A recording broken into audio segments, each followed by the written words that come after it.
हमारी माटी के सपूत स्वर्गीय श्याम जी की प्रथम पुण्यतिथि के अवसर पर हमारे जिले की पश्चिमी राजस्थान की माड राग की श्रेष्ठतम गायिका श्रीमती शोभा हर्ष, उन्हीं के नाम की उनकी सहायक शोभा भाटिया और श्रीनाथ जी की भक्ति में अधिक समय देने वाली ईश्वरी भाटिया, ये त्रिवेणी का त्रिविध राग संयम भी श्याम जी को श्रद्धांजलि देने में इस कार्यक्रम का श्री गणेश। साथ ही श्री शर्मा ने कबीर की वाणी कही, लेकिन मीरा का पीत वचना प्रीतम कृष्ण का वर्णन आया। ये कबीर की निर्गुण वाणी और सगुण का अद्भुत संयोग है जो मैंने अपनी तरफ से महसूस किया। इतना ही नहीं, कविंद्र रविंद्र के शब्दों में, विश्व कवि रविंद्र के शब्दों में जब सूर्यमल मिश्रण की कविता उन्होंने सुनी तो उन्होंने कहा मैं भाषा नहीं समझता, यदि ये कोई भाषा है तो ये संसार की श्रेष्ठतम भाषा है। उस श्रेष्ठतम भाषा डिंगल के, जिसको पिंगल के प्रयोजन से कहा कवि भंवरदान ने, उस संसार की श्रेष्ठतम भाषा के राजस्थान के श्रेष्ठतम कवियों में से श्री श्रीपद,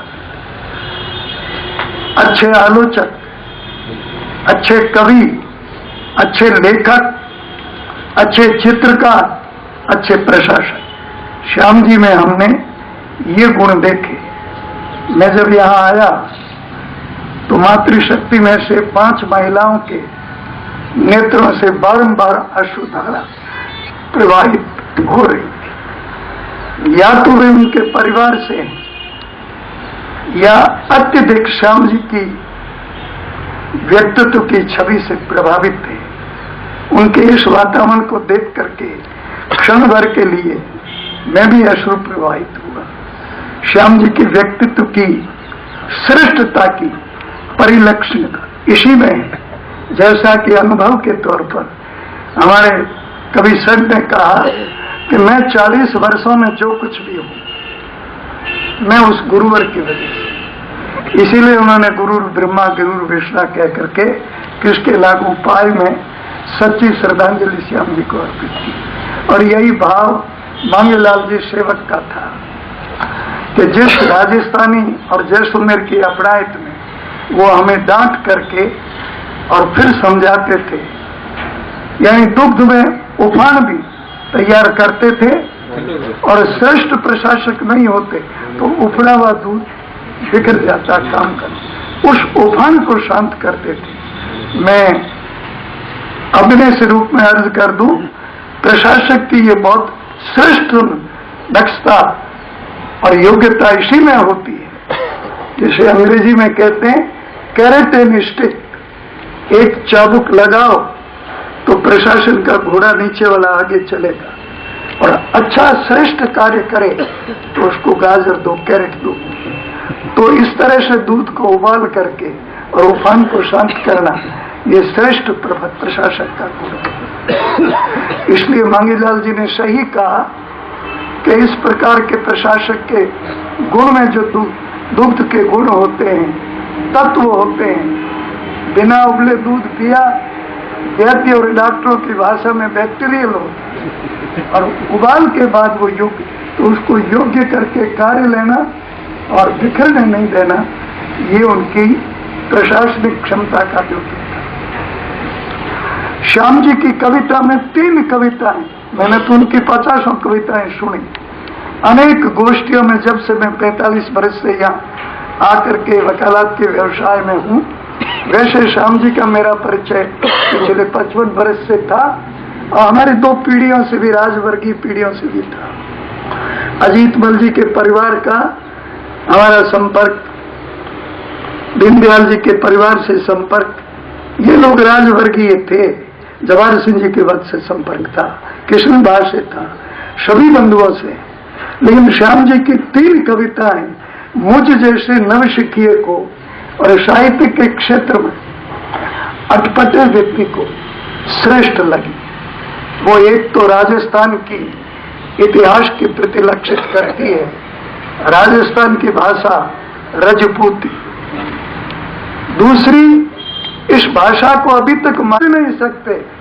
कविंद्र रविंद्र भी छंद देख के मैं मुझदंड अखंड प्रचंड सुश्रोत्रगण घोर घमंड घटे हूं, जैसा बावरदान जी अभी लय में बोल रहे। राजस्थानी भाषा शब्द के साथ, जो एक खेजरी से फल गिरा आवाज खनखन आई खोखा, शब्द के साथ आवाज। और चारण कवि जब वर्णन करते हैं युद्ध का, तो शब्द निकलते जैसे खड़ग चल रहे। ये राजस्थानी भाषा की श्रेष्ठता। इस श्रेष्ठता को संसार की श्रेष्ठतम भाषा, और उसको संसद मान्यता न दे तो श्याम जी के व्यंग में वो समझ नहीं सके इस भाषा। ये भी श्रेष्ठ। तीसरी कविता ये मडम, जिसने अर्वाचीन और प्राचीन का मिलन किया। वो बुढ़ा छाप बीड़ी पीने वाला, रेल के इंजन की तरह धुआं निकालने वाला, और अपने सफेद साफे कई आंतों में पुरानी सुइयां डाला, और वो जब चमका विस्मय से। आज तो जैसलमेर नहीं चमकता है, हम लोग काफी हाईटेक हो गए। उस समय वो दर्जी चमका, और उनमें गुण था। श्याम जी की कविता दूरदर्शिता की थी। जहां पहुंचे रवि वहां पहुंचे कवि। श्याम जी ने कहा ये यूरोप के लोग हैं, ये गुणी हैं, उनको पेंट कमीज सूट बूट वाला वो दर्जी क्यों पसंद आया। इसमें श्याम जी का ये भाव है कि ये किले, ये प्राचीनता, ये परिवेश, ये भाषा, ये आपकी संस्कृति, ये अपना है। इन गुणों के पार की वो 7 समुद्र पार वाले हैं, वो तो यहाँ आते हैं। और एक अवसर पर हम हैं जो अपना छोड़ करके उनमें ही खो रहे हैं। ये दूरदर्शिता कविता में थी। कवि समाज का केवल दर्पण नहीं होता, समाज का मार्गदर्शक होता है। और समाज की धारा को देख के, राष्ट्र की धारा को देख करके, और उसको मार्ग दिखाने के लिए अपने काव्य के माध्यम से पथ प्रदर्शन करता है। इसलिए कवि दूरदर्शी होता है। इन 3 कविकांत के माध्यम से श्याम जी के व्यक्तित्व को हम आंक सकते हैं। एक बार बाणी के मांगीलाल जी को बढ़ाया, कवि षट को बढ़ाया, जो भी मेरा भंवरलाल जी को प्रेरित किया। श्याम जी को सच्ची श्रद्धांजलि तभी होगी जब हमारे लेखक, हमारे कवि, हमारे आलोचक, हमारे रचना धर्मी, हमारे साहित्य धर्मी इसी प्रकार से प्रोत्साहित करके एक आने वाली पीढ़ी खड़ी कर दे। फंड सुखाए में कुछ नहीं, तैयार करके पीढ़ी जाइए तो मैं समझता हूँ श्याम जी को शक्ति श्रद्धांजलि। अब श्याम जी का व्यक्तित्व झलकता है। उमेद सिंह जी यही है, किशन सिंह यही है, ओझा जी यही है, कमर साहब भी यही है, अब्दुल्ला साहब भी यही है। आज भावुकता बस अच्छा है, मैं प्रशंसा कर हमारे मन में आई। वाटिका का नाम होना चाहिए, कवियों के सम्मेलन होने चाहिए, नगर पालिका, कई गोष्ठियां हो गई। श्याम जी की श्रद्धांजलि की पहली बरसी पर अगर इस सम्मेलन में हमारे मन में ये आता कि ये हमें करना चाहिए, ये श्याम जी के व्यक्तित्व की अन्य रचना धर्मियों के व्यक्तित्व से हट करके एक अद्वितीय उनके प्रभाव का द्योतक है। इस प्रकार से श्याम जी हमारे राजस्थान के, हमारे जैसलमेर के, इस मारदेरा की धरती के महान सपूत थे। बहुत ऊंचा व्यक्तित्व था। प्रत्येक व्यक्ति का जीवन में मूल्यांकन स्वयं के जीवन काल में इतना नहीं होता जितना उनके देवलोक की बात।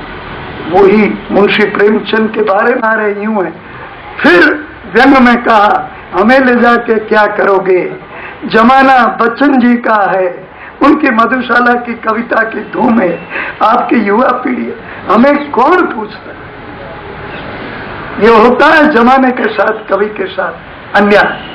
इस दृष्टि से जब जागो तब सवेरा, अब भी हम चेते हैं।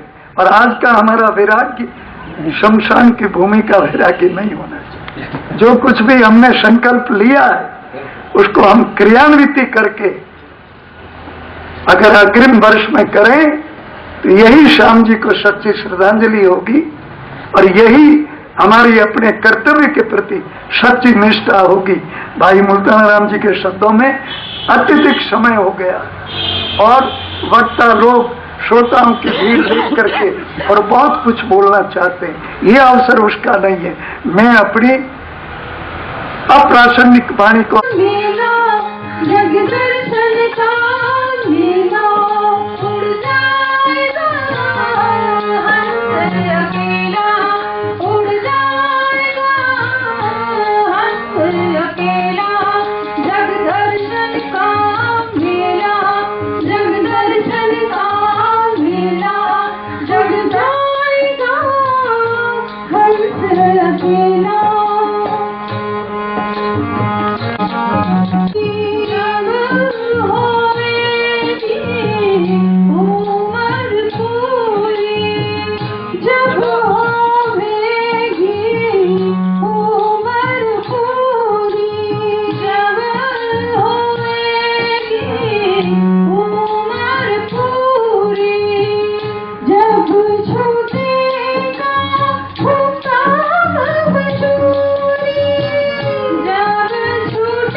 मारवाड़ी भाषा में उनकी बहुत ही अच्छी पकड़ थी, पर मैं आप सब लोगों को ये बताना चाहता हूँ कि उनकी हिंदी भाषा में भी बहुत ही अच्छी पकड़ हुआ करती थी। और उन्होंने ज्यादा कविता नहीं लिखी है, पर उनमें से एक कविता जिसका नाम है कवि का हृदय, मैं आपके सामने प्रस्तुत करना चाहूंगा।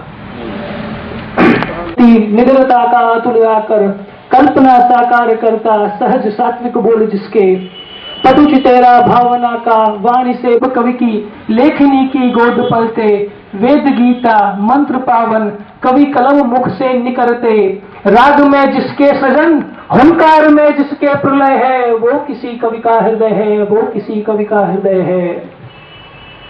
प्रेरणा का स्रोत शाश्वत, सत्य का साकार दर्शन, वर कला विज्ञान वेता, कर्म की शुभ ज्ञान गीता, जगत भोग संजोग क्या जिसके बिना सुख स्वर्ग रीता, धैर्यशील सुशील सागर, अडिग अविचल उच्च भूधर, मूल भू उर शिखा अंबर, तीन लोकी कल्प तरुअर, पुण्य पावन यज्ञ ज्वाला, प्राचीजन्य सुरम्य लाली, क्रोध की विकराल होली, हर्ष ज्योतिर्मय दिवाली, है विलग लो जन्म फिर भी, है विलग प्रेरणा संवेदना विश्वास आशा खीर सागर, हर विटप चंदन बनाता, हर विटप चंदन बनाता, जो पवन सुरभित मलय है, वो किसी कवि का हृदय है। वो मैंने श्याम जी की 6 पीढ़ियां देखी। पूरे विद्वान पधारे हुए हैं परिवार के, जैसे अलग अलग व्यक्तित्व के प्रकार के चित्रण किए, वस्तुतः वे सत्य है। मेरा सौभाग्य रहा कि मैंने उन्हें पिछले उनके और जितनी कुछ रचनाएं सुनी और विद्वान वक्ताओं ने जो जो उनके अंतर और बहिर्पक्ष को जंगल के सूर्यमल मिश्रण से लेकर के महारावल हर ने एक एक पंक्ति में एक एक कविता में पोया है, संजोया है, संवारा है। अभिव्यक्ति को लोहड़ी पर्व है और जैसा किशन सिंह जी ने कहा, आज संक्रांति का पर्व है और संक्रांति के पर्व पर ही उनका देहावसान हुआ। आज हम मना रहे हैं। कला मर्मज्ञ एवं साधक श्री किशन सिंह जी और नाट्य रंगमंच के प्रेम रतन जी सभी उपस्थित महानुभावों, जैसलमेर के गौरव को अक्षुण्ण रखना आपके हाथ की बात है। जैसलमेर के साहित्य को संरक्षित रखने के लिए श्री श्याम जी ने जो प्रत्येक सृजक को इतनी ऊर्जा दे कि वो श्याम जी की तरह से गुण ग्राहक बने, विनम्र बने, प्रबंध कौशल का उसमें युग धर्म आए, मुझे ज्ञात है, मैं जानता हूँ। उनको बहुत सारी चीजें परंपरा में मिली। प्रबंध कौशल अजीत मल जी से मिला।